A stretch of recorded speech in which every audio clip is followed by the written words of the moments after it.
आशा नाही त्यांना, पैशाची सोडा देहाची सुद्धा आशा नाही। विंचू पाण्यातून वाच चालला साधूने उचलला, इंचाने गप माराव का नाही आता वाचिवले आणि ओलाटणाऱ्या जाती आशेत हाणला साधूला ठणका, विंचू खाली पडला, परत उचलला, परत ठणका, परत खाली पडला। तीनदा झाल्यावर शिष्य म्हणले महाराज बास करा समाज सेवा, तुमच्या सेवेची जर पुढच्याला जाणत नसेल तर काहला म्हणून तुम्ही मरमर करता? थोडं तरी आपुलकी पाहिजे ना पुढच्या माणसाला की ह्यांच्यामुळे आपण आहे व ह्या स्टेपवर, थोडं त्यांचे तरी आधार कधीतरी आभार मानायची का? तो तुम्हाला पुन्हा पुन्हा विंचू दंश करतोय, पुन्हा पुन्हा तुम्ही त्याला पाण्यातून बाहेर काढता। साधू म्हणले शिष्या तुझी बुद्धी लोकल आहे, मी ग्लोबल विषय हाताळणारा माणूस आहे, तुला ह्याच्यातला गाभा कळणार नाही बाळा। दंश करणं हा विंचाचा स्वभाव आहे, पण बुडत्याला वाचवणं हा साधूचा स्वभाव आहे। अरे देहाची सुद्धा आशा नाही, दंश झाला तरी पुन्हा विंचाला बाहेर काढतात, याला साधू म्हणायचं। विडवलं काय देहावर उदास असतात भक्त। हनुमंतराय भक्ताची यादीत एक नंबर भक्त शिरोमणी। सीताई साहेबांचं दर्शन घेतलं आणि सीताई साहेब भांगामध्ये कुंकू लावत होत्या, शेंदूर। पूर्वी आता अवघड झाले, शहरात नावच काढू नका, पण खरं सांगतो खेडेपाड्याने धर्म टिकू नये आणि तुमच्यासारख्या सात्विक माता मावल्या बघितल्या जरा आनंद वाटतो। पदर कुंकू भारतीय संस्कृतीला शोभला अशी वेशभूषा असं बघितलं तरी जरा वाटतं थोडं महाराष्ट्रात कीर्तन चालू आहे। आणि सगळ्यात विशेष सांगतो, तिथून एंट्री करण्यापासून ते मंदिरात जाऊन इथं येईपर्यंत सर्व माता मावल्या रस्त्याने हात जोडून उभा होत्या। त्या मावल्यांसाठी त्या सगळ्यांनी जोरदार टाळ्या वाजवून पंचप्राण आरत्या घेऊन देवस्त्रिया येतील, भावे ओवाळती राही रकुमाईचा पती। उभा राहणाऱ्या स्त्रिया नाही त्या देवस्त्रिया, शास्त्र सांगतंय। सर्व माता मावल्याने अत्यंत, आणि नवरात्रात कलर असतो तसा एकच कलर केलाय सगळ्यांना मस्त पैकी, मेजॉरिटी दिसली पाहिजे महिला मंडळाने सुद्धा। छान सगळ्या मावल्यांना धन्यवाद आहे। विडावलं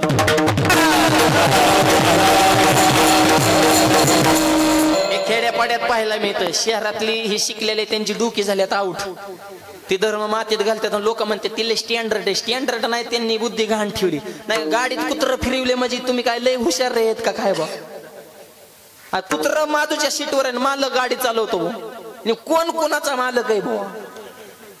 काय सगळं अवघड झालंय। परत पुण्यामध्ये कीर्तन, पुरुष मंडळींचा विभाग वेगळा आणि महिलांचा विभाग वेगळा, कमी ठेवा बोलताना।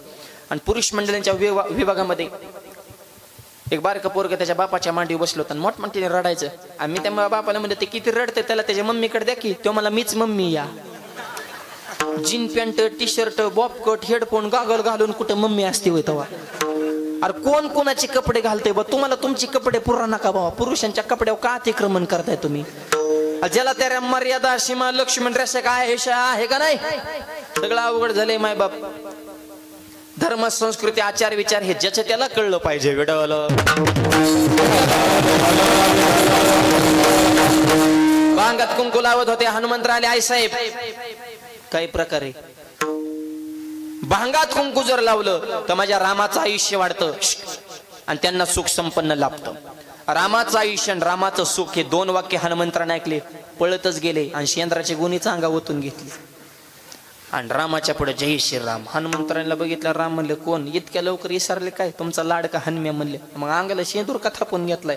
आताच आईसाहेबांनी सांगितलं, एवढीसा छोटासा टिका लावून जर माझ्या रामाचं आयुष्य वाढत असेल तर माझ्या सगळ्या अंगाला शेंदूर थापून मी रामाला आज रामर का करू शकणार नाही? याला म्हणायचं भक्त शिरोमणी। देहावर आशा होते का नाही? त्यांना एक जण म्हणला तुमच्यात राम आहे, टरा टरा छाती फाडली। श्री राम जानकी बैठे मेरे सीने में, का देहाची सुद्धा आशा त्यांना नाही, म्हणून प्रभू रामचंद्र त्यांचे दास आहेत। विडवलं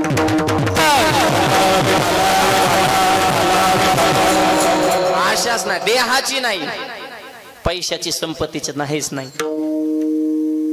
नामदेव यांचं जीवन कथा सांगतो, नामदेव महाराजांच्या जीवनामध्ये ऐका। अखंड भगवंताचं भजन, संसारात तेळ मात्र लक्ष नाही, पण नामदेव महाराजांची धर्मपत्नी राजाई माता, पहिला म्हणजे नीट ऐका, अत्यंत श्रीमंत घरची कन्या होती, पण नामदेवरांच्या घरी नांदत होती।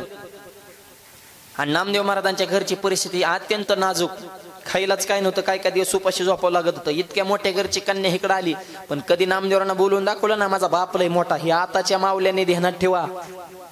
संसार करत तिकडल्या इकडे वरडायचं नाही माझा बाप असा ना, तिकडलं तिकडं हिकडलं इकडे, दोन सेपरेट भाग आहेत, मिक्स करायचे नाही, तर संसार सुखानं राहत असतो. आणि पोरींच्या आयाने बी नीट राहा, पोरींच्या संसारात ढवळा ढवळ करू नका. ए आया हो, 5-5 मिनिटाला घाला त्या शिमडीला फोन करता, जीवली गाण झोपली गाण, भाजी कोणती केली, मालक कुठे, साजरा काय करतोय, म्हातारी काय करते, काय करायचे.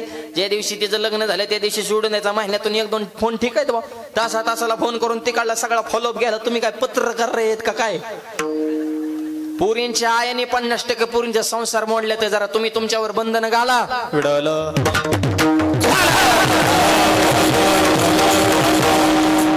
कधीच राजाई मातेने बोलून दाखवलं नाही. आशिक राजाई माऊली होते. शेतकऱ्याची बायको म्हणजे साक्षात लक्ष्मीच. शेतकऱ्याच्या बायकोला राग नाही, लोभ नाही, मानाची अपेक्षा नाही. शेतकऱ्याच्या नवरा बायकोची कधी भांडणं होत नाही. चुकून झाले नवराने ठाका टाकू त्या, फुसफुस करते, रुसून जाती, कापूस याचा परत माघारी. शेजारी म्हणजे 2 महिने येणार नाही, 2 तासात कस का आली ग म्हणजे, त्यांचं ऐकून काय दुधाचं नुकसान करू का, कापसाचं नुकसान करू का, मग मर हेच कापूस. म्हणजे सुटत नाही बोलल्याशिवाय तर राहत नाही. हे आपल्या जे कडक टोप्यात ना पुरुष मंडळींच्या, हे महिलांच्या जीवावर आहेत. कधीतरी त्यांचा सुद्धा आभार मानायला शिका. स्त्री शक्तीमुळे शेतकऱ्याचा संसार टिकून येत. वस्तीहून गावात सकाळी आमच्या भागात दुग्ध व्यवसाय जास्त आहे, दुधाचा व्यवसाय. इकडं नाही, जरा कमी प्रमाणात आहे. सकाळी माणसं वस्तीहून गावात सकाळी 7 वाजता दूध घालायला येतात आणि 12ला घरी. 5 तास तुम्ही नेमकं कोणत्या कंपनीला दूध घालता बो.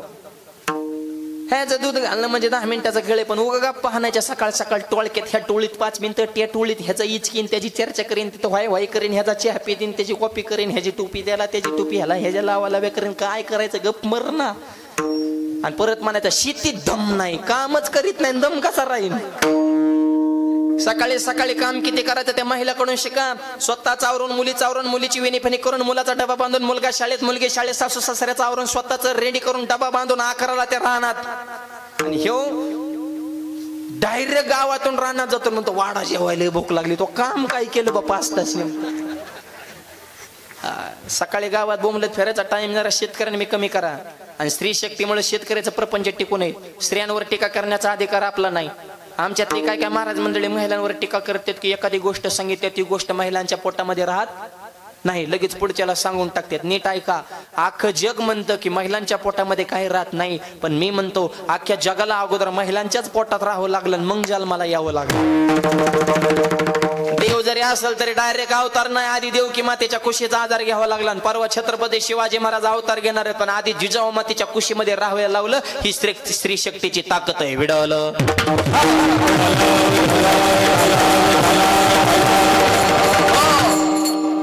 राजाई माऊली कधीच बोलून दाखवलं नाही. पती पत्नीमध्ये एक विचार असावा. एक विचार असतो, पण नवीन नवीन नवरी बघा ना किती शुद्ध बोलते मालकाला. एव्हा तेव्हा नुसते अनुस्वाराचं अहो ऐकलं का, अरे रे का काय, ती सरळ बोल ना. तुम्हाला जेवायचे का, काल जेवण मरायला ती शुद्ध भाषा ऐकून त्याचं पोट भरतंय. जेवायचे का, वर्षाने म्हणते गिळायचंय का नाही. आले मूळ स्वरूपावर. 3 वर्षाने म्हणते हाताने घेऊन गेला. 4थ्या वर्षी म्हणतो दिंडीचं प्रस्थान कधी रे. दिंडीत मरतो पण मला घरात नको, सुखाने नसल्यावर काय जाळायचं. पती पत्नीमध्ये एक विचार असावा. मालकाचं डोकं दुखत होतं, मालकाचं डोकं दाबत होते. डोकं दाबत होतं, मालकाला म्हणले होय हो, लग्न झाल्यापासून तुमचं डोकं दुखलं, मी तुमचं डोकं दाबते. लग्नाच्या आधी तुमचं डोकं कोण दाबायचं. तो मला लग्नाच्या आधी माझं डोकंच दुखत नव्हतं. आता इतकं टुचून मला कसं त्याने संसार करायचा. अहो एक विचार पाहिजे. एक नवरा शिकलेला तर बायको मामाची केली त्यांनी 5वी नापास. आणि हे मरणाचं शिकलेलं इंग्लिश भाषा हाणायचं. घरात वारकरी आले आणि त्यांना 2 कप चहा बनवायचा होता. ह्यांनी बायकोला इंग्लिश मधनं ऑर्डर केली. बायकोला मला 2 कप टी. आता 2 कप टीचा इंग्लिश मध्ये अर्थ काय, 2 कप चहा. तिला काही इंग्लिश जमत नव्हती. ती म्हणली मी कप टी. म्हणजे एवढं चांगलं वागून हे मला कपटी म्हणतोय का काय. पदूरच खोसला गाला फेकला. मी नाही कपटी, तूच कपटी, तुझा बाप कपटी, तुझी आई कपटी, तुझा अख्खं खानदान कपटी, पण मी नाही कपटी. ती वारकऱ्या सहित सप्त्याला निघून गेलं. नकोच म्हणला घरात. अरे पण बायकोला येत असंच बोलत जाणं. समजून घ्या एकमेकाचे विचार. आणि एक वाक्य सांगतो, पती पत्नी ही मोटरसायकलची चाक आहेत. पुढचं चाक म्हणजे पती, मागचं चाक पत्नी. मागचं चाक बी कावा बावला या डेवानी करतं. कारण इंजन मागच्या चाकाला असतं ना चैन, मागच्या चाक म्हणतं पुढच्याला किती पळ, इंजन मला जोडलंय. मागच्याने याडेवणे करायचं नाही, हँडेल पुढच्याचा हातात असतो. पुढचं जर खड्यात गेलं तर मागचं धन दिशीनं आदळते. त्याच्यामुळं एक विचार महत्वाचा आहे. नामदेव महाराज अखंड भजन, गोविंद गोविंद मना लागेल या छंद. घरात इकडे लक्षच नाही, चित्ती नाही आशा जेव्हा सांगतो बरं का, मुद्दा देण्यात ठेवा. संतान तिळ मात्र सुद्धा आशा नाही ह्याची, हे मला सांगायचंय. कसा संसार चालवायचा. आणि अखंड भजन तर बंद नाही. रात्र नकळे दिवस नकळे अंगी खेळी दैवत. किती भजन. माझी मदत आली अनावर वाचा, अनावर वाचा. माझी मदत आली अनावर वाचा, अनावर वाचा. माझी मदत आली माझी मदत आली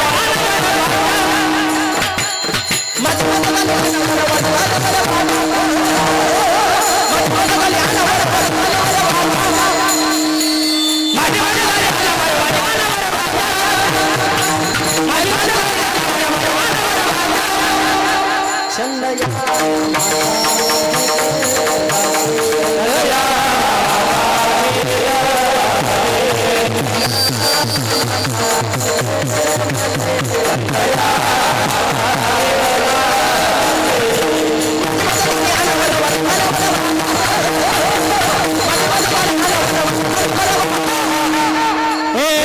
आली अनावर वाचा,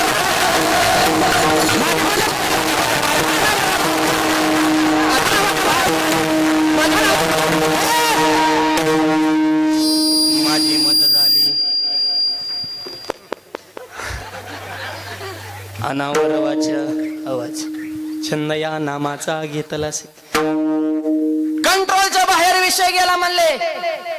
वाणी माझं ऐकत नाही. मी ग बसलो तरी वाणी ग बसत नाही. वाणी गप झाले तरी रोम ग बसत नाही. रोमा रोमातून भजन आहे. घराकडे लक्षच नाही. अखंड देवळात. आणि देवाने बी नामदेव महाराजावर लय प्रेम केलं. देवाने सगळ्या संतांवर प्रेम केलं, पण नामदेवांवर जरा विशेष केलं. सगळ्या संतांवर फक्त प्रेमच केलं, पण विठेव नाही उभा केलं. बरं नामदेव महाराजांना तो बी अधिकार देऊन टाकला. देव झाला नामा, नामा झाला देव, गुन्हा हिचा भाव जाणून या. काय प्रेम असं नामदेव महाराज. अख्ख्या जगाला नाचवतो त्याला देव म्हणतात. हे अख्ख्या जगाला नाचवतो तो देव, पण देवालाही आपल्या कीर्तनात जे नाचवतात ते नामदेव महाराज.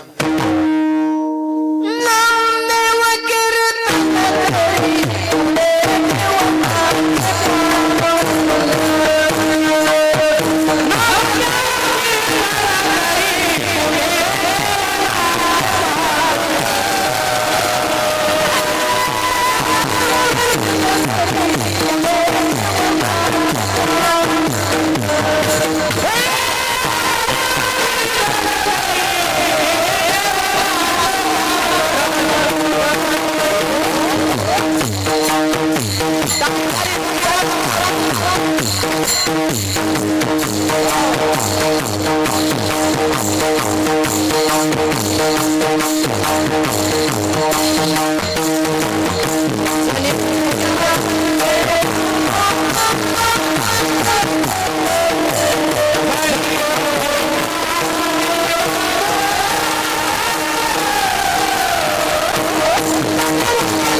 असं नामदेव महाराजांचा. नाना देवा बोला भंग. अखंड देवाचं भजन. आणि इकडे संसार कोणी हाकायचा. राज आहे ना हाकला. खायलाच काय नाही. एक दिवशी परिस्थिती वाईट शेजारीनं आली. नीट आहे का बरं. शेजारीनं आली आणि राजाहेब सोबत गप्पा हाणता हाणता म्हणली, होय ग तुझा लाडका बहिणीचा हप्ता आला का ग.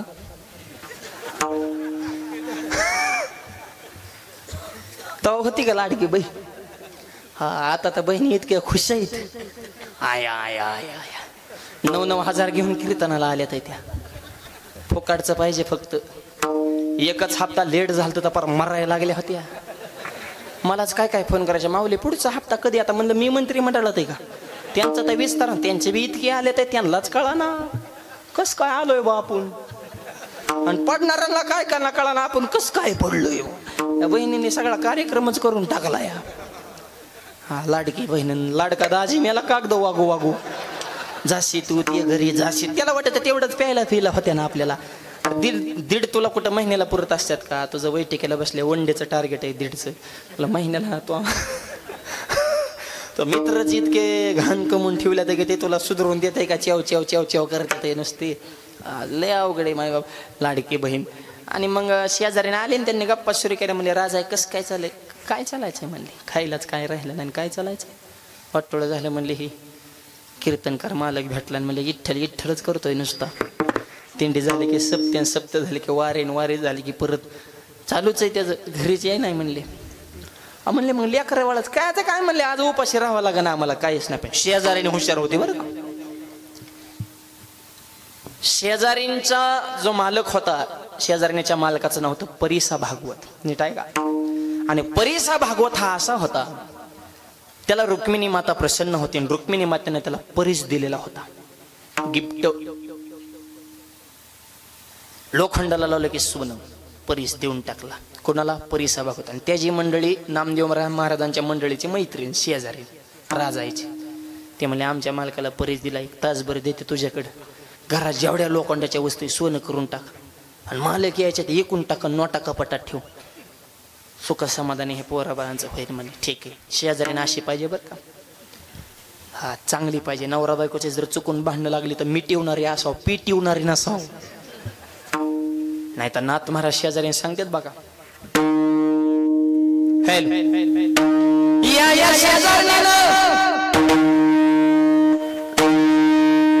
या शेजारणीनं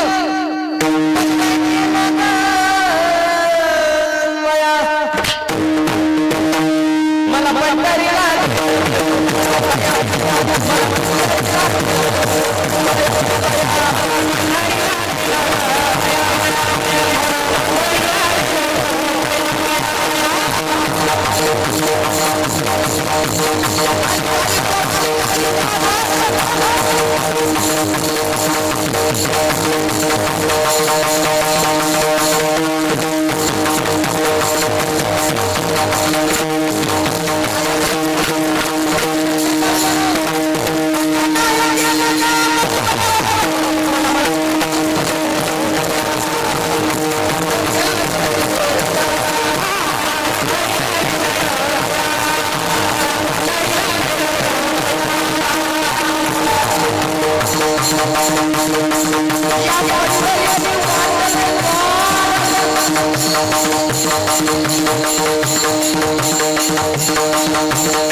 असली शेजारी नाही.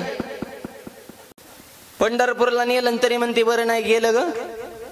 आता पंढरपूरला नेणं चांगलंय का वाईट आहे? चांगलंय. तरी म्हणते का वाईट झालं? शेजारीन कोणती? नाथ महाराज म्हणतात या देहामध्ये शेजारी नाही, सद्बुद्धी दुर्बुद्धी लय जवळ जवळ राहिलात, निवळ फरक आहे त्यांच्यात. सद्बुद्धीनं दुर्बुद्धीला पंढरपूरला नेलं, मग दुर्बुद्धी म्हणते बरं नाही केलं ग बया. शेजारीन चांगलेच. परिसा भागवतची धर्मपत्नी म्हणले देते परीस तास बरं. ओके नामदेव महाराजांच्या असणाऱ्या धर्मपत्नीला त्या राजायला परिसा भागवतच्या मंडळीने परिसा आणून दिला. घरात जेवढ्या लोखंडाच्या वस्तू तेवढ्या टाकलं मायबाप सोनं करून. नामदेव महाराज भजन करत करत आले आणि घरात एंट्री केली. घरात सगळं सोनं बघितलं, म्हणले रॉंग नंबर लागला काय, दुसऱ्याच घरात घुसलो काय नाही. आता बी घुसत यात पण मोबाईलच्या नादात. नामदेव महाराज म्हणले घर चुकलं. राजा ना महाराज इकडे आपलंच घर आहे. काय प्रकार आहे, बापाकडून आणलं का काय, काय मॅटर आहे, काय नाही म्हणली. शेजाऱ्याने परीस दिलाय आणि त्याच्याकडे कुठून आला, त्याच्या मालकाला दिला. कुणी, रुक्मिणी. असं आहे का, बर कुठे हे काय येते. आणि इकडे घेतला परेस, आला रागन, गेला चंद्रभागेत फेकून. का, चित्ती नाही आशाच नाही. परीस फेकून दिला. तासानं आली त्याची मंडळी राजाईकडे. पै ग तुला ती परीस दिल तर तेवढा देऊन टाक. आता कोणच्या तोंडाने सांगायचं, मालकाने फेकून दिला. तर परीस आहे ती काय छोटी मोठी गोष्ट थोडीच आहे. बरं त्याच्या बी मंडळीने मालकाला न विचारता रिस्क घेऊन मैत्रीच्या नाताने दिला होता. ह्यांचं लय व्यवहार तसंच असते, तर मालकाला माहित नव्हता. त्यांच्या लेवला बचत गटात. पण मापातच रिस्क घेत जा. आणि मग परिसा भागवताला कळालं, धोत्राचा खोसा धरूनच ना, माझा परीस तुम्ही लपून ठेवलाय. नामदेव महाराज म्हणे मूर्खा, फेकून दिला रे, ठेवला नाही. ठेवायचं असतं तर महागच कमी होलं असतं. लय दिलाय फेकून. म्हणले काय सोनं सोनं करतो, नरदेह मिळाला हेच तुझ्यासाठी खरं सोनं. भजन कर. सोनं सोनं काय करतो. आता ही ह्यांच्या लेवलची भाषा, भजन कर, नरदेह सोने. त्याला काय कळतंय. परीस द्या, थांब देतो, येड्यावून करू नको. चला चंद्रभागे. बाकीचे बी गँग जॉईंट झाले. असलं प्रकरण घडले. वाय वाय वाय वाय करणारे काय गावात कमी असतात का. हे डोम कावळे बगळे, पारा बसणारे, टपरी मावात गोवा खाणारे. चर्चा काय झालं, काहीच झालं नाही. म्हणले परीस फेकलाय. आणि म्हणले देणार कुठून, चंद्रभागेतून काढणार म्हणले. गेले चंद्रभागेचं दर्शन घेतलं. चंद्रभागा बहिणी बरं का वार करायची. बाहू पुंडलिक मुनी, चंद्रभागा आमची भगिनी. चंद्रभागेचं दर्शन घेतलं, पांडुरंगाचं स्मरण केलं. आणि पंढरपूरच्या असणाऱ्या त्या वाळवंटामध्ये चंद्रभागेच्या पात्रामध्ये हातामध्ये जेवढे खडे येतील तेवढे असे ओंजळीत वर उचलले. आणि नामदेव महाराज त्या परिसा भागवताला म्हणले, उचल तुझा कोणता परिस आहे. फसवाय बसले काय. आम्ही काय इतके, आम्ही काय टीव्ही वगैरे बघतो का नाही. आम्ही काय इंस्टाग्रामवर आमचं अकाउंट वगैरे, फेसबुक आहे का. आम्ही इतके बुद्धू इतकं काय. वाळूचे खडे कुठं, परीस कुठं. कोणत्या बी लोखंडाच्या वस्तूला हा खडा लावून बघ, नाही सोनं झालं तर तिथनं पुढं बोलायचं. एक जणाच्या कमराला नाचकान होत, काढलं ते वाळूचा खडा, नाच चम.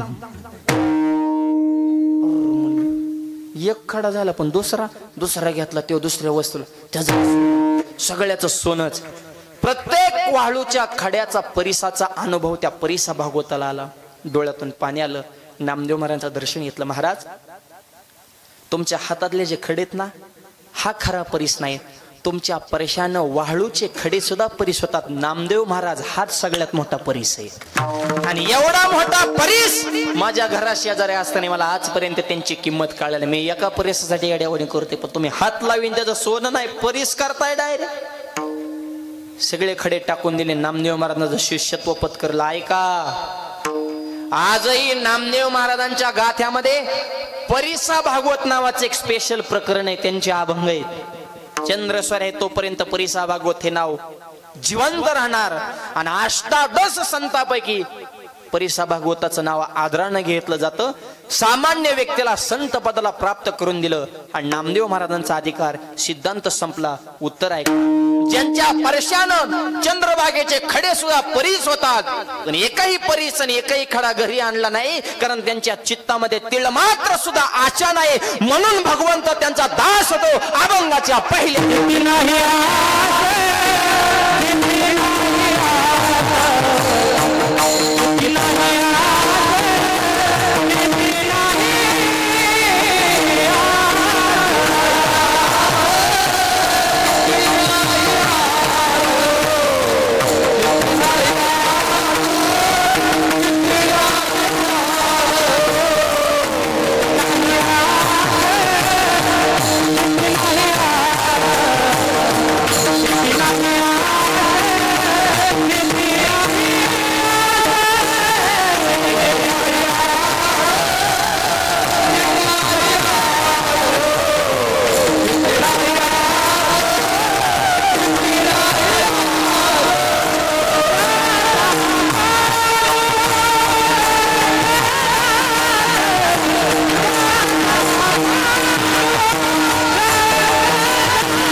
आपल्या चरणामध्ये तुकोबराय सांगता चित्ती नाही आस त्याचा पांडुरंग दास आशाच नाही देहाची सुद्धा नाही. ज्ञानोबराय सांगतात मी माझी आठवण विसरले जयाचे अंतकरण पारता तो संन्याशी जाण निरंतर. मी माझं हे सुद्धा विसरून गेला त्याच्यावर सुद्धा ज्यांचा तिळ मात्र आशेचा किरण नाही चित्ती नाही आस म्हणून तो भगवंत त्यांचा दास होतो त्याचा पांडुरंग दास. नामदेव महाराजांचं झालं. नामदेवरायांचं काय झालं नामदेव महाराजांचं लग्न जमत नव्हतं जरा थोडं अडचण आली. वार करायला कोण पुरी देत होतं पेताड खताड पैशावाला लबाड्या करणारा फक्त बंगला दिसला पाहिजे मग तो बंगल्याला असला तरी चालेल. अरे बंगला बघू नका जरा चांगला बघा गरीबाचा असू द्या शेतकऱ्याचा असू द्या वारकऱ्याचा असू द्या. मुलींकडल्या माणसांनी थोडं जमिनीवर राहावं जरा. पुरींच्या आया तर इतक्या शायनिंग हनत्यातही सध्या कोणाला मोजीनाच हवेतच गेल्या ते डायरेक्ट आमची मुलगी कोणाला द्यायची नाही. हो अरे ह म्हणजे काय नाही ह कर काय ह काय हन हुन. मुलगा दिसा आवाज मुलगा दिसा छान पाहिजे पगार भरपूर पाहिजे जमीन भरपूर पाहिजे त्याला आईबाप नसले पाहिजे. मारिता का दुसऱ्याचा आईबाप अपेक्षाच लय वाढ. नामदेवरांचं लग्न जमणं आता तरी कुठे लग्न जमत आहे तसं. सध्या गावागावातला तर सगळ्यात मोठा जटिल प्रश्न जर कोणता असेल ट्रेंडिंगचा प्रश्न बायकाच भेटणार. सध्या पाण्याचा प्रश्न नाही अन्नधान्याचा नाही पैशाचा नाही बाकी सगळं मुबलक आहे फक्त बायकाच भेटणार. आम्हालाच काय काय महाराज आमच्या पोरला पोरी तुझं गाई बना त्या लायकीचं आहे का. बेकार वाजणं बोंबलं फिरते त्याला कोण बायको दिन. आणि काय काय पोरांच्या बाप मधल्या मध्येच गप्पा आणतात. आल ते परवा दिवशी पाहुणे पण आम्हाला ते स्थळच पसंत नाही. टापा हाणू नको पाहुणेच आले नव्हते आणि येणार नाही आले तरी खाऊन जाते आणि परत मिस कॉल सुद्धा येणार नाही. लग्नाचं लय अवघड झाले सध्या. एका पोरने 150 पुरी बघितल्या तरी लग्न फायनल करेना. त्याचा बाप मला भेटला मित्राला काहीतरी सांगा म्हणलं भेटू गाठ पडून द्या. असा झाडला मूर्खा म्हणलं 150 बघून बी फायनल करेना ब्रह्मचारी राहावं लागेल तुला दिसन ते फायनल कर. ते मला आज फायनलच करतो. मला 151 नंबरची पोरगी बघायला गेलं डायरेक्ट सासऱ्याचा पाय धरलं. मामजी 1 रुपया हुंडा नको मुलगी पसंत आहे लग्न फायनल लग्न सुद्धा साधं करायचं. सासरा किचन खोलीत गेला आणि बायको पशी जाऊन ढस्सा ढस्सा रडायला लागला. खरंच तुझी कुस पवित्र आणि असली सीतेसारखी पोरगी जन्माला आली अगदी रामासारखा जावाय मिळालाय. ती म्हणली रडू नका जावाय कोणत्या तेव्हा ते दाखवते मला तो त्या खुर्चीत बसल्या ते म्हणे पुरीची आई म्हणली हेव लग्न मोडलं भिकाऱ्याला पोरगी देईन पण ह्याला देणार ना काय हेव सुरुवातीला मलाच बघायला आलता. म्हणजे तवापासून हे पुरीच बघतोय याला काय लाज फीज आहे का नाही भिनला जेवणी वागत. ज्यांचे लग्न झाले त्यांचं बरं आहे ज्यांची झालीच नाही त्यांचं बी लय बरं आहे. सगळ्यात हाल कोणा ते सांग ज्यांची लग्न जुळून लग्नाच्या तारखा 2-2 महिने पुढे आहेत ना त्यांचं लय हाल आहेत. फोनवर बोलूच मिली रे फोनवर बोलत बोलत वड्यात शिरत येत ती वड्यातलं देव सुद्धा कळत नाही. साठवाय जोटिंगा मसुबा कचा कच देव. एक जण तर मसुबा बसून बोलत होता अरे मला देव आहे ते मला वाटलं नंबर याचा अर्थ काय बावला का काय का. आमच्या गावात मी कीर्तनाला निघालो या गायबानाड महाराज तुमचा मोबाईल द्या म्हणलं. तुझा कुठं जाळला मला माझ्याला चार्जिंग नाही. मी म्हणलं माझ्याला रेंज नाही मला गराव जातो. माझा मोबाईल घेऊन ते गराव गेलं 3ऱ्या मजल्यावर अर्धा तास खालीच आहे ना. मी म्हणलं याला अटॅक फिटॅक आला का काय वर मिलं पिलं का काय खाली. मला तर कीर्तनाला जायचं म्हणलं हे माझा मोबाईल घेऊन गेलं. मी वर जाऊन बघतो तर जे ज्या संग लग्न जमले त्या संग गप्पा हानीत होतं. आता ह्यांच्या गप्पा काय गात्यातल्या असत्यात का काय का. पहिला प्रश्न हॅलो हॅलो जीवली का. आता काय उपाशी राहणार रे. आता 3-3 चपात्या मुरगाळून बसली तुला बोलत तूच उपाशी राव बोलतोय मुरका खाऊन पिऊन बोलत जा रे येडपटा. तिच्या नादात वाळून जाचीन. ती चपात्या चुपी ती पंक्तीला आणि ती भजे खाती ती आईला करायला होती आणि ती काय उपाशी मरणार का. जीवली का भाजी कोणती केली स्वयंपाक कोणी केलता तिला स्वयंपाक येतच नाही तो असाच उपाशी मरणार आहे. तो स्वयंपाकाचं नाव सुद्धा काढू नको तिच्यापाशी.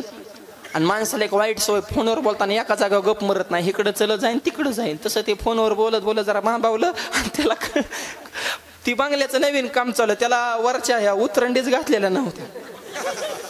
बॉर्डर असते ना त्याला काय म्हणतात वरवंड वगैरे आमच्या भागात असतात 1-2 शब्द पॅरामीटर पॅरेट का काय असेल तिथे बॉर्डर टाकली नव्हती. ती बोनच्या नादात बोलत जे वर्ण मशाच्या वाट्यात धंडीशीने पडलं जाग्यावर खोबा मोडला. तेव्हा मला व्हायच्या आधी जितका आले झाल्यावर काय होईल मला. असले मोबाईलने हे पोरं नाही हँग झाल्यात. तुम्हाला खरं सांगतो मोबाईलला लिमिट ठेवा. सांगली जिल्ह्यात एक गाव आहे बघा, त्या नाव मला आठवणं. त्या गावाने असं ग्रामसभेचा ठराव घेतलाय. त्या गावामध्ये संध्याकाळी 6 ते 9 या 3 तासामध्ये अख्ख्या गावातले टीव्ही आणि मोबाईल बंद असते.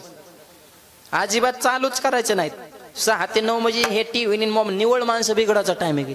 ह्यांना त्या मालिका सुधरून देत नाहीत आणि ह्यांना हे मोबाईल मध्ये बोट घालायचं. अभ्यास कधी करायचा? पोरांनी अभ्यास करायचा, महिलांनी स्वयंपाक बनवायचा आणि शेतकरी वर्ग संजयने त्याने आपापले काम आवरायचे. असा त्या गावाने कायदा केला आहे. अख्ख्या गावातले मोबाईल बंद. असे चांगले चांगले नियम, चांगले जे बदल आपल्या गावामध्ये सुद्धा घडणं ही काळाची गरज आहे. काहीतरी मर्यादा पाहिजे हो. मोबाईल वापरू नये या मताचा मी नाही, पण 24 तास जेवताना ती, झोपताना ती, उठताना ती, बसलं तरी ती 24 तास असो का, अति तिथं माती होत असेल. लिमिटमध्ये, प्रमाणामध्ये सर्व काही असावे. प्रमाणच राहिलं नाही, त्यामुळे लग्नाचं अवघड झालं. आता नामदेव महाराजांचं बी लग्न जमत नव्हतं. दामाजी पंताला टेन्शन आलं. देवाला सांगितलं जरा बघा, ठीक आहे म्हणले, करतो नियोजन. हे लग्न जमिनाचे मधले दलाल असतात ना, सध्या त्यांचं सुद्धा लय मार्केट आहे. त्यांना सुद्धा आमच्या भागात 10,000 घेऊन स्थळं पाहायला देते ती. आणि त्यांनी बी ठराविक 2-4 स्थळं ठरविलेत. कोणचा पाहुणा तिथंच दाखवाय त्यात.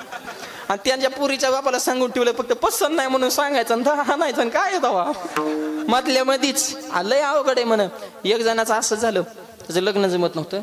काय झालं, त्याला 2 डोळे नव्हते, एकच डोळा होता, एकच हात आणि एकच पाय. कोण बायको देईन त्याला?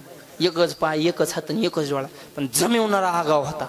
तेव्हा मला लाग द्या, तुकडाच पडतो म्हणला. पोराचा बाबी वाईट टाकला तर त्याला तो पिवळा करायचा होता. टोनगा म्हणला देऊन टाकायला लाग, ह्याचं होईन म्हणला. ते गेलं ना पुरीकडे.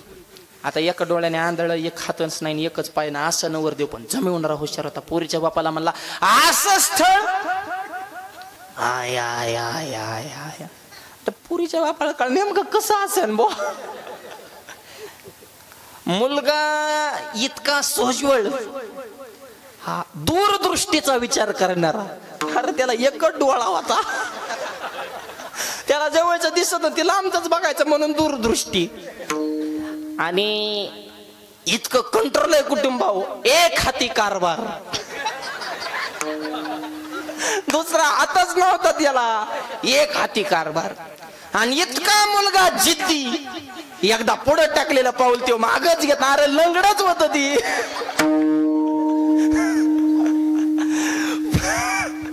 लग्न जमलं म्हण, हार घालायच्या टायमिंगला धिंगाणा झाला आणि त्याचं सगळं उघडकीस आलं. दलाल कुठे बोलवा म्हणले.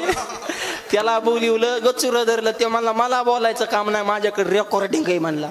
मी तुम्हाला आधीच काय म्हणलं होतं, दूरदृष्टी. मग बरोबर आहे ना, त्याला जवळचं दिसतच नाही म्हणले, तिला आमचं. लोक म्हणले खरं का, त्याला तरी काय द्या. मग तू हात नाही सांगायचं, मी म्हणलं होतं का नाही, एक हाती कारभार. खरंय म्हणले. पायाचं सांगायची काय गरज आहे, मी वाक्यच टाकलं होतं, एकदा पुढे टाकलेलं पाऊल मागे घे. असली असतात माणसं चॅप्टर. त्याच्यामुळं मुलींना एक वाक्य सांगतो, मुलींनो तुम्ही जरा स्वावलंबी व्हा. तुम्ही जसं पळून जाण्याचं प्लॅनिंग करता, मूर्खावणी जरा विचार करू नका. झाशीच्या राणीचे तुम्ही कन्यात असले मूर्ख विचार आयुष्यात करायचे. त्या बापाची जरा समाजात मान, जरा असे स्वाभिमानांचा वाघासारखा बाप आणि त्याला समाजात मान खाली घालायला होता. तर आचार विचार आपले पाऊल कोणत्या दिशेने पडेल ह्याचा जरा विचार करा. स्वावलंबी व्हा. कोणत्या राष्ट्रातली माणसं ह्याचा जरा विचार करा. 20 वर्षाच्या बापानं तळहाताच्या फोडाप्रमाणे जपलं, त्या बापाचा क्षणार्धा तुम्ही त्याग करता आणि मूर्ख व्यक्तीच्या नादी लागून आयुष्याची बरबादी करता. कित्येक घटना आहेत माझ्या लग्नातून मुली पळून चालले. तर हे शहराने होतं, खेडेपाड्यात सुद्धा व्हायला लागलं. आचार विचारच जीवनामध्ये राहिला नाही. जरा आम्ही सांगायचं, तुम्ही ऐकायचं. तुम्ही इतके बुद्धू नाही, तुम्हाला बाकीचं सगळं कळतं, एवढंच कळा नका. ज्याचा त्याने विचार केला पाहिजे. आपुले आपण, आम्ही सांगायचं तुम्ही मग यस म्हणायचं, ह्याला काय अर्थ नाही. ज्याचे त्याचे विचार आपल्या जीवनामध्ये परिपूर्ण पाहिजेत. मुलगा पाहायला आल्या पहिल्या बैठकीत मुलींनी फायनल करायचं नाही, लावून धरायचं. डिमांड आले तर वजन हाणं ना. मग मुलगा पाहिलेला तिला शायनिंग हाणतो. मोबाईल एकाचा, बुटाड तिसऱ्याच, गाडी भाड्याची, 2-4 खैरी भांडी संग टाकून आणतं. मुलगी पाहायला गेलं शायलिंग, खुर्चीत बसतं. ते मुलगी पाठाव, तुझं नाव काय? अरे तू काय यम आहे का काय का काय? त्या मुली जरा हळूच मुलाखत घे ना जरा. मुलींना सांगतो आजपासून उलट करायचं. त्याची मुलाखत झाल्यावर तुम्ही त्याची मुलाखत घ्यायची, त्याला पाठा बसवायचा आणि तुम्ही खुर्चीत बसायचं आणि त्याला कोको लावायचं मस्तपैकी. बैल पोळ्याला बैला लावतो तसं मस्तपैकी त्याला असा नाम वाढायचा चांगला टाकल्यापर्यंत. आणि तुम्ही त्याला पहिला प्रश्न विचारायचा, शिक्षण काय? बर. धर्माचा स्वाभिमान आहे का? ज्ञानोबा तुकोबाराय, शिवाजी महाराज, संभाजी महाराज, विवेकानंद यांचे विचार मान्य आहेत का? हो. लग्न झाले आई बापातून वायलं निघता येणार? मुलीने म्हणायचं हा तुम्हाला तर नाद वायलं निघायचा. वायलं निघायचं नाही, उलट सांगायचं तुम्ही राम मी सीता, तुमचे आई वडील दशरथ आणि कौशल्य मातेसारखं रामराज्य घडू. त्याच्या पुढचा प्रश्न, व्यसन आहे का? नाही. मग बस. आणि तो म्हणला हाय उठ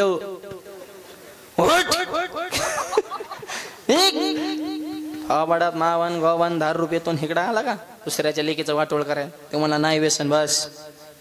त्याच्या पुढचा प्रश्न, शौचालय बांधलं आहे का?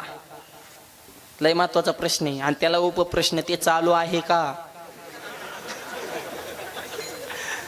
नाही तर काय काय बांधतात पण मधल्या भांड्यात फळी टाकतात, त्याच्यातच आंघोळ्या करतात. ओम नमः शिवाय. अरे फळीनीसाठी पाय जर भांड्यात गुतलं तर घोट्या सकट कापावं का ना मुरुगा तुझा. काय बघा बावळाट विचार. अहो ते ग्रामपंचायत फुकटचे बाथरूम, संडास बाथरूम देते, शौचालय लोकांना फुकटचे. एक जणाने ग्रामपंचायत ते शौचालय घेतलं, संडास मध्ये पण टपरी टाकली. टपरी? अरे टाकणारा अक्कल नाही पण तिथून मावा घेणाराला कळाव ना आपण कुठला माल घेतोय बुवा. काय मूर्ख विचार आहेत. शौचालय बांधणं ही काळाची गरज आहे. हे अजूनही मराठवाडा विदर्भामध्ये लय वाईट परिस्थिती. गावात गाडी घुसू सुद्धा वाटत नाही. असली तर गावाच्या कडेने अस्वच्छता आपण पसरवली. रस्त्यावरच माणसं काय येत असते. ड्रायव्हरला सुद्धा कळत नाही नेमकी कुठून गाडी घालायची बुवा. काय लोक चंद्रावर गेली, मंगळावर गेली आणि आपल्याला अजून एवढ्या गोष्टी कळत नाही. या महिलांनी 6 महिने मालकाकडे साडी मागायची नाही पण ते बांधून घ्यायचं. या लाडक्या बहिणीचे पैसे आलेत आहे ना का उडीवलं? नतच कारण साठीच घेन हेच कारण ते येत असल्या बेकार गोष्टी करू नका.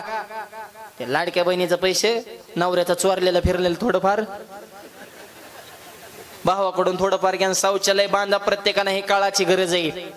जिथं स्वच्छता तिथं लक्ष्मी असते. गावागावामध्ये एकटा सरपंच गाव बदलू शकत नाही. गावातल्या प्रत्येक नागरिकाला वाटलं पाहिजे आपल्यात बदल व्हावा. स्वच्छतेच्या दिशेने चला. कधी आपण प्रगती करणार आहे. दुबईला कीर्तनाला गेल्यावर कळते राव स्वच्छता. रस्त्यात थुकला तरी 1.5 लाख रुपये दंड आहे. रस्त्यात थुकला तरी. आम्ही सुद्धा गेलेल्या ना म्हणलो गाडीत थुका पण रस्त्यावर थुकू नका. 2-3 कीर्तन करावं लागते तेव्हा एका दंडाचा मेळ लागेल म्हणले. ती काय सोपं आहे का? काय म्हणलं 1.5 लाखावर कुठे दंड असतात होय तेव्हा. एखादा माणूस जर रस्ता क्रॉस करायचा असेल तर 15 फूट गाडी अगोदर थांबती. पहिल्यांदा माणसाला प्राधान्य. तुम्ही रोड क्रॉस करा नंतर आम्ही जातो. चालणाऱ्याला प्राधान्य. जवळ जाऊन जर ब्रेक दाबला आणि तो जर दचाकला लाख रुपये दंड आहे. नुसता माणूस दचाकला तरी. आपल्या दचकत नाही गचकी होती. आपल्या गावात मोटरसायकल जास्त सांगतो कॉर्नरला स्पीड ब्रेकरला कुत्र्यालाच लात घाल. अरे कुत्र्याच्या काना आधी लागतो बा तू. काय नियम शिस्त राहिली का? गेल्या वर्षी ते दुबईला कीर्तनाला गेलो त्यावेळेस लक्षात आलं काय स्वच्छता आणि काय प्रगती केली. आणि आपल्या मागून देशाच्या नंतर त्यांचं सगळं सेटलमेंट 25-30 वर्षाचाच त्यांचा इतिहास आहे. आपल्याला स्वातंत्र्य मिळून 75 वर्ष झाली. तिथले पत्रकार आले ते आमच्या मुलाखत गेल्या. मला दुबईत लयच पैसा. ते मला महाराज आमच्या दुबईत पैसा कमी, तुमच्या मुंबईत एकटाच जास्त पैसा आहे. 7 वेळा दुबई तयार करताना एकट्या मुंबईत पैसा आहे. म्हणलं मग आमच्यापर्यंत कसं काय यानं? म्हणजे राजकीय लोकांनी दाबला. आणि खरं बरं का मोठी मोठी होत चालली गरीब होत चालली. आपल्या 1000 कोटीचा घोटाळा कुठं सर्वसामान्याला शक्य आहे का? कोटी तरी आपण फक्त बोलू शकतो.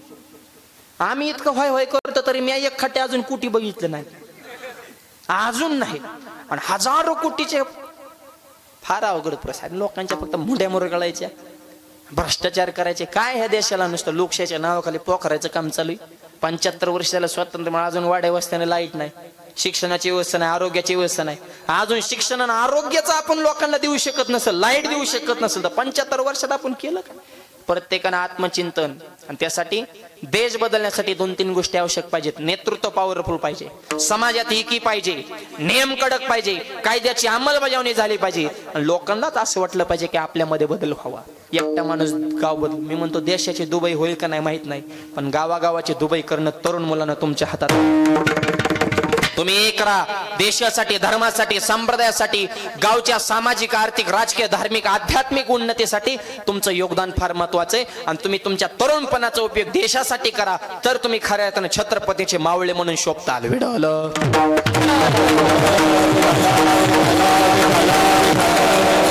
नामदेवरायांचं लग्न जमाना, देवाने सेटिंग लावली, लग्न फायनल केलं आणि नंतर कापडाचा व्यवहार करायला गेले मायबाप.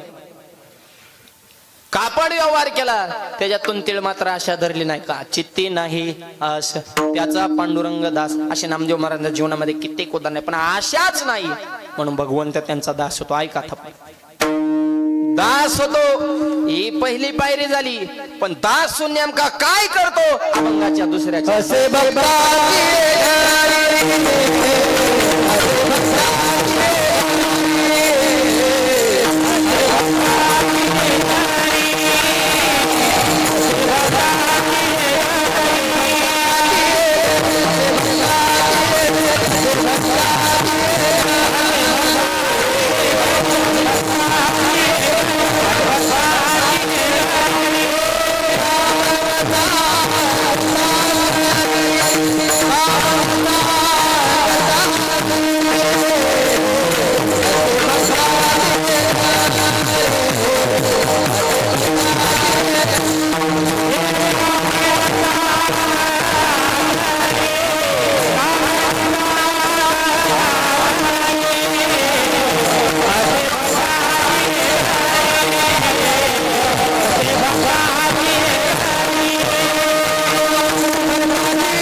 कामी न सांगता करी.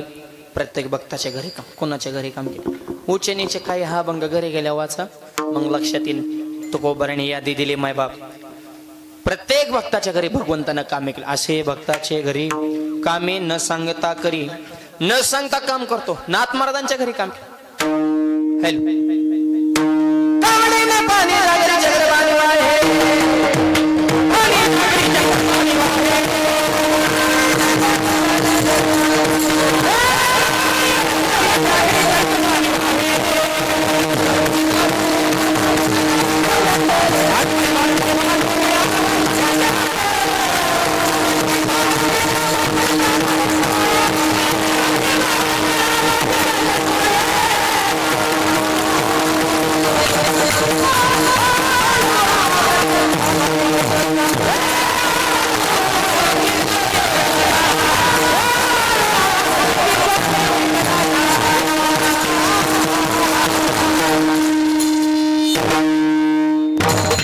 नाथांच्या घरी 36 वर्ष देवानं काम केलं. गंध उघडून द्यायचं काम, कीर्तनात विना घेऊन नाचण्याचं काम, पाणी भरण्याचं काम. असे भक्ताचे घरी कामी न सांगा. आणि अजूनही भगवंत काम करतात बर का. षष्टीला पैठणला 2 दिवस अगोदर जायचं. षष्टीच्या अगोदर 2 दिवस. नीट ऐका, नाथांच्या जुन्या वाड्यात एक रांजण आहे, त्या रांजणात अख्खं पैठण गाव कळशीने पाणी ओततं, रांजण भरत नाही. प्रत्यक्ष भगवंत कुणाच्या तरी रूपाने येतात आणि त्या रांजणामध्ये कळशी वतात, तेव्हाच तो रांजण भरतो. म्हणजे देव अजूनही काम करतो. असे भक्ताचे घरी कामी न सांगता करी. अजूनही भगवंताची ती परंपरा चालू आहे बर का. पण ह्याच्यावर सगळ्यांचाच विश्वास बसला असं काय नाही की नाही. सगळेच कस काय ह्या गोष्टी विश्वास ठेवते. नास्तिक बी असतात ना काय काय. असंच एक कीर्तनकारांच्या त्या काळात त्याने ऐकलं, ते म्हणले एक तर देव नाहीच, आणि असला तरी पैठणला येणार नाही, आणि आला तरी पाणी वतणार नाही. वतलं तर मी देवाचं दर्शनच घेणार म्हणला. खुर्चीच टाकून बसतो म्हणला रांजणापाशी. ज्याच्या हातून रांजण भरून त्याचं दर्शन घ्यायचं म्हणजे झालं देवाचं दर्शन. आणि अहंकारी असं कुठं देव भेटत असतो का. आणि आधी म्हणला एक तर देव येणारच नाही, हेच म्हणला. आणि देव नाही म्हणणारे बरेच जातीत बरं का.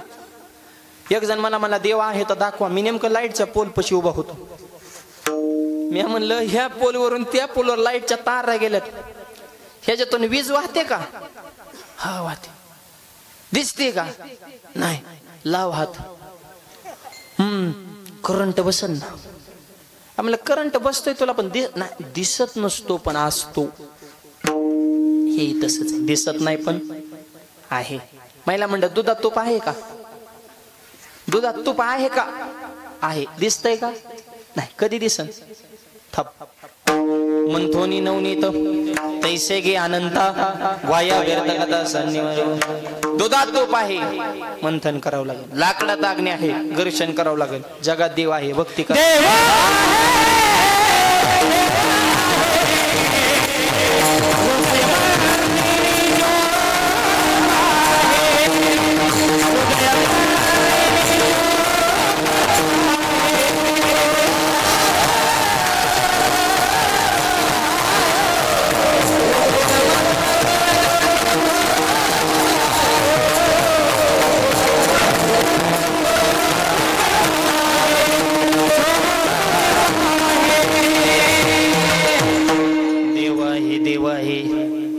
हृदय मंदिरे शोधो निभाहे.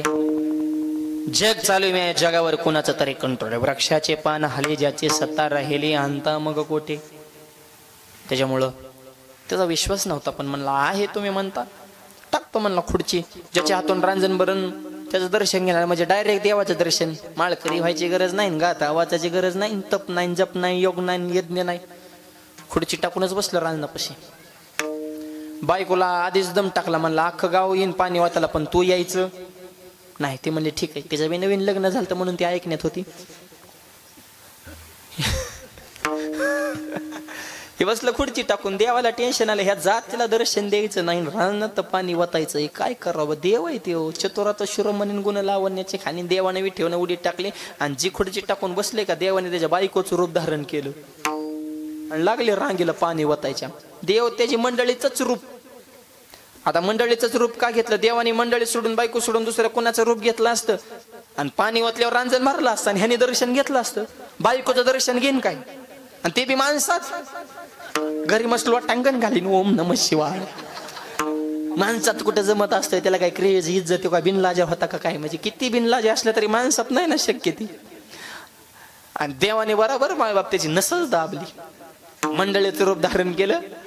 पदर कुंकू कळशी त्याच्यात आंब्याची पानं वर नारळ ठेवला आणि देव लागले बारेला लाजत मुरडत चापून चुपीन. आता देवाला काय नाटकं करायचे सांगावं लागतात का काय? लाजत मुरडत हळू हळू हळू हळून. आणि ह्या गायबाण्याचं लक्ष गेलं ना. म्हणला म्हणला आपलं बेगा बाळा आलेलं दिसतंय. म्हणला येऊ नको म्हणलं तरी कस काय आलंय बाबा? त्याला काय माहिती देव येतो.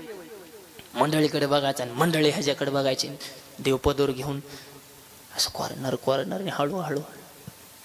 कायचं काय देव आहे तिथं आले तर असा माहोल तयार झाला. ते कशासाठी बसले हेच विसरलं. आणि रांजणात देवाने पाणी ओतलं. नाथबाबांचं स्मरण करून रांजण भरून व्हायला. ती उठून उभा राहिला. म्हणला कशाचा देव आणि कशाचं काय? माझ्या बायकोच्या हातून रांजण भरला. म्हणलं ती झाली देवीन मी झालो. जोपर्यंत देव तिथं आहे तोपर्यंत त्याच्या डोक्याची ही मानसिकता. 10-5 मिनिटांनी परत डोक्यात गण आलं. बायकोला येऊ नको म्हणलं तरी कसं काय आले बा? परत घरी आला. माझ्या शब्दाच्या बाहेर तू आता जायला लागले. अजून तर थोड्या दिवसांनी तू काय करशील? हानचीन का काय मला? ती म्हणली नेमकं झालं काय? काय झालं? तुझा बाप आलता का पाणी वाचायला? तुला येऊ नको म्हणले तरी कसं? अहो ते म्हणले महाराज मी आलेच नाहीत मालक. हो का हे तर कळशीन त्याच्यावर बघा बरं नारळ वगैरे. मग त्याच्या लक्षात आला ते आपलं गबाळ नव्हतं, ते जगाचं गबाळ होतं. देव पाणी वाचू नाही गेले, दर्शनही दिलं नाही. भक्ताच्या घरी अजूनही परंपरा चालू आहे. एकनाथ ऋषी त्या घरी पाणी वाहशी असे भक्ताचे घरी कामीन संग अर्जुनाची घोडी धुतली आनंद. असे कित्येक उदाहरण आहेत.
जनी जनाबाईचा पुरावा आहे. केरबरी चक्रपाणी आशे भक्ताचे घरी, कामी न सांगता करी, न सांगता काम करतो. त्याच्यासाठी भक्तांनी काय करायचं? भजन. कोणतं? तेच एकदा करू. हातानं टाळी, मुखानं नाम, सर्वांनी प्रेमाने भजन करायचंय. अर्ध्या मिनिटासाठी सगळ्यांनी हात वर करायचे. हाताने थांबा सांगतो. इकडे बाळा, इकडे सरतो. हा तुम्ही इकडे सारखा त्या बॉक्स पासून आडवत सारखा इकडे, तिथं आवाज दबत. तुम्ही इकडे सारखा मोकळं ठेवा ती जरा. अर्ध्या मिनिटासाठी सगळ्यांनी हात वर करायचे. थांबा.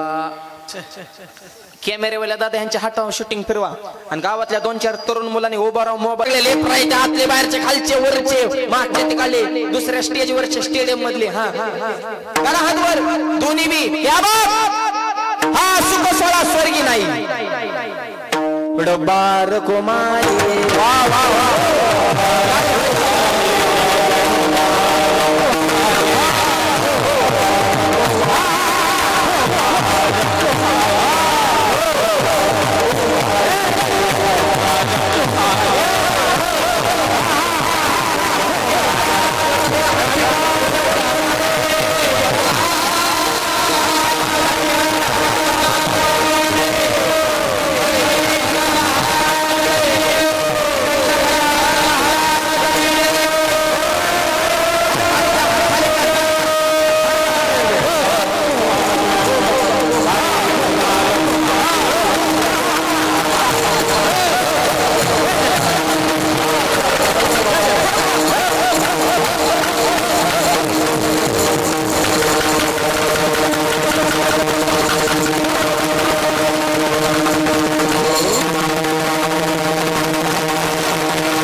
मस्त टाळ्या वाजल्या बरं का.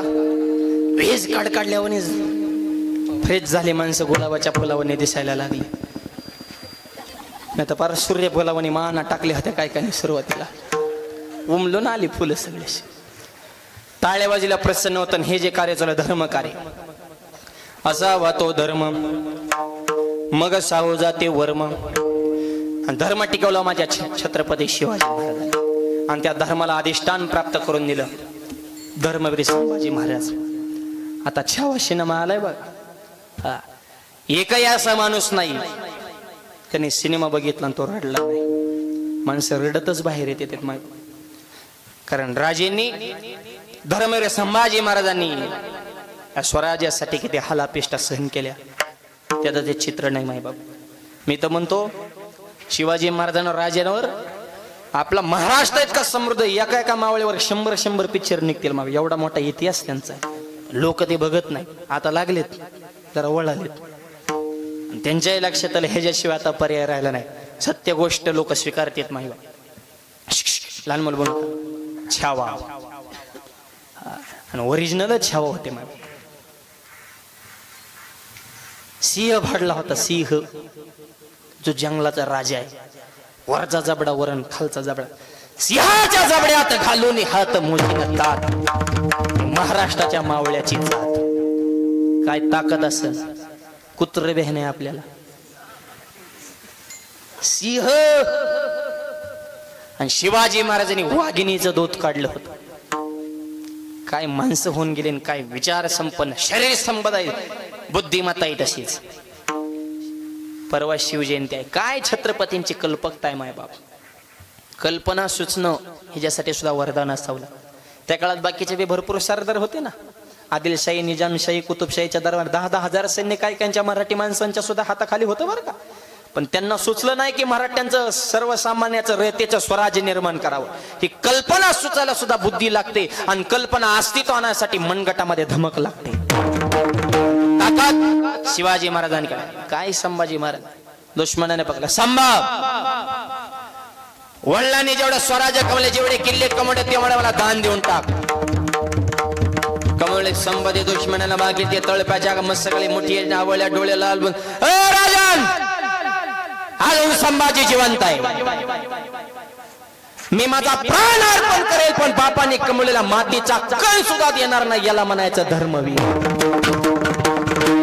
डोळ्यामध्ये सळ्या खूप असल्या, अंगाची कातडी साडली, माय बाप त्याच्यावर मिठाचं पाणी टाकण्यात आलं आणि जीभ सुद्धा कापली, पण धर्म बदलला नाही.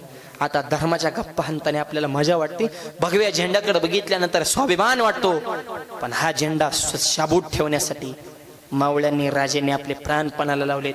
त्यांचे जरा आचार विचार आपल्या जीवनामध्ये ठेवा. भगवा म्हणजे एका जातीचा कलर नाही, भगवा हे तत्व आहे. भ म्हणजे भय नाही, ग म्हणजे गर्व नाही, आणि भगवा म्हणजे वासना नाही. गर्व नाही, भय नाही, वासना नाही, त्याचं नाव भगवा. छावा होता, बाप बी तसा शिवाजी, आणि छत्रपतीने संसार करा, माऊली सुद्धा तशीच वाघीन जिजाऊ. कसे राजे थप थप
समाजाचा मावळा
याला महाराष्ट्र म्हणतात. दहाब्याच काय जातो दारूच काय पितो मग आवाज खातो वाचवाच काय करतो. छत्रपतींचे मावळेत त्यांना शोभल असं आपलं कृत्य असावं. ज्या राजाला सुपारीचं व्यसन होतं त्या शिवजयंतीला दारू पिऊन डीजे पुढे धिंगाणा करायचा कधी राजांना आनंद होईल. शिवजयंती करायची, त्यांच्या विचाराची जयंती करा, निर्व्यसनी जीवन जगा, आई वडिलाची सेवा करा, धर्माबद्दल स्वाभिमान अभिमान ठेवा. हे तरुण मुलांना विनंती. आपल्यापेक्षा जो हुशार आहे विद्वान आहे त्याच्या संगत करा. मूर्खाच्या नादी लागून बरबादी करू नका. म्हणून तरुण मुलांना सांगणे, तरुण कशाला म्हणायचं? तेजस्वी आहे, तपस्वी आहे, तत्पर आहे त्याला तरुण म्हणतात. डॉक्टर APJ अब्दुल कलाम यांनी सांगितलं देशातली सगळ्यात मोठी शक्ती म्हणजे युवा शक्ती. तुमचं योगदान धर्मासाठी असावं, संप्रदायासाठी असावं. आणि बापाची इष्टी मजा करून मनगटाची धमक जगाला दाखवा. स्वतःच करतो तो सिद्ध करा. आणि हे तरुण पण म्हणजे वसंत ऋतू सारखं तुमच्या जीवनातला मिळालेला ऋतू येतो, त्याचा उपयोग आपण काहीतरी करावा. फक्त मोबाईल आणि व्हॉट्सअप. मूर्खाच्या संख्या लागून व्यसनाची हरजून आयुष्याची बर्बादी करू नका. नुसती शिवजयंतीला गारडायचं, राजे तुमची महाराष्ट्राला गरज आहे आणि तुझी राजेंची आहे पण तुझी, तू काय फक्त बिड्या फोकान बाटल्या मोकळ्या करायला ना आई बाप हाणाय आला आणि डीजे वाल्याला घाबरायला आला का काय? मूर्खा. स्वतःच करतो तो सिद्ध करा. आणि हे करत असताना जीवनामध्ये संत विचार गरजेचे आहेत. आणि संत त्यांनाच म्हणायचं ज्यांच्या चित्तात आस नाही आणि आशा नाही, म्हणूनच देव त्यांचा दास होतो. नुसता दास होत नाही तर अनाथाचा बंधू असे अंग्याचा बंधू त्यांच्यासोबत अत्यंत जिव्हाळ्याचे संबंध प्रस्थापित करतो. कशामुळं? फक्त भावामुळं. आणि भाव ही गोष्ट अशी, तुमच्या अंतकरणात भगवंताविषयी भाव असेल तर देव सुद्धा तुमच्या सत्तेनं नाचल अभंगाच्या शेवटच्या चरणी.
देवा सत्तार बोवावे भाव जर असेल तर देव आपल्या सत्तेनं नसतो असा अभंगाचा भावार्थ मोजक्या वेळेमध्ये तुमच्या पुढे मांडलेला आहे। माझे गुरुवर्य माझे वडील परमपूज्य आदरणीय वंदनीय भाऊ त्यांच्या आशीर्वादाने हे संप्रदायाची सेवा करण्याचे योग आपल्या सर्वांच्या कृपेनं माझ्या जन्मगावी कर्जत जिल्हा अहिल्यानगर कर्जतमध्ये भव्य आणि दिव्य ज्ञानोबा तुकोबार यांचं मंदिर बांधलेलं आहे। अत्यंत सुंदर मंदिर ज्ञानोबा तुकोबार यांची तेजपुंज मूर्ती मंदिराच्या समोर शिवाजी महाराज संभाजी महाराज स्वामी विवेकानंद यांचे पुतळे आहेत। हजारो झाडे 2-2.5 एकरचा परिसर 5000 माणसं बसणे एवढा भव्य दिव्य सभा मंडप आणि एवढं भव्य संस्थान आपल्या सर्वांच्या सहकार्याने परिपूर्ण झालेलं आहे। आज ज्या 4 व्यक्तींकडे कीर्तनाचं सौजन्य आहे तुम्ही दिलेलं मानधन हे सुद्धा त्या मंदिराच्या धर्मकार्यासाठी जातं हे सुद्धा योगायोगाचीच गोष्ट आहे। आणि पुढच्याच महिन्यामध्ये फार मोठा मंदिराचा वर्धापन दिन सोहळा संपन्न होत आहे। 6 मार्च ते 9 मार्च असा 4 दिवसाचा भव्य आणि दिव्य राज्यस्तरीय दर्जाचा कीर्तन महोत्सव एको कमी ठेवा आपल्या सगळ्यांच्या सहकार्याने परिपूर्ण होत आहे। आमचे जे मित्र या ठिकाणी आलेले आहेत आमचे नामदेव भाऊ मदन भाऊ इतक्या लांबून दरवर्षी त्या कार्यक्रमाला 4-4 दिवस उपस्थित राहत असतात आणि ह्या परिसरात 200-300 किलोमीटर कुठेही कार्यक्रम असेल 100% येणार। आज तेही उपस्थित आमचे नामदेव भाऊ मदन भाऊ त्यांनाही मी मनापासून धन्यवाद देतो। त्या आमच्या मित्रमंडळाला माहीतच आहे की मंदिर किती सुंदर आहे। आदरणीय आमचे ठाकरे डॉक्टर साहेब सुद्धा आज वेळात वेळ काढून माझ्या समवेत आज कार्यक्रमाला उपस्थित झाले आणि डॉक्टर साहेबांच्याच प्रेमातून आग्रहातून हे सेवा माझ्याकडे आली त्यांनाही मनापासून धन्यवाद। सर्व संयोजक सगळ्यांचा नामोल्लेख करणे शक्य नाही। सुंदर गायक सुंदर वादक साऊंड सिस्टीम अत्यंत सुंदर तुमचे मनपूर्वक धन्यवाद आभार मानतो। पुढचं नियोजन संयोजक मंडळी सांगतील 2 मिनिटं कुणी उठायचं नाही। ज्ञानेश्वर माऊली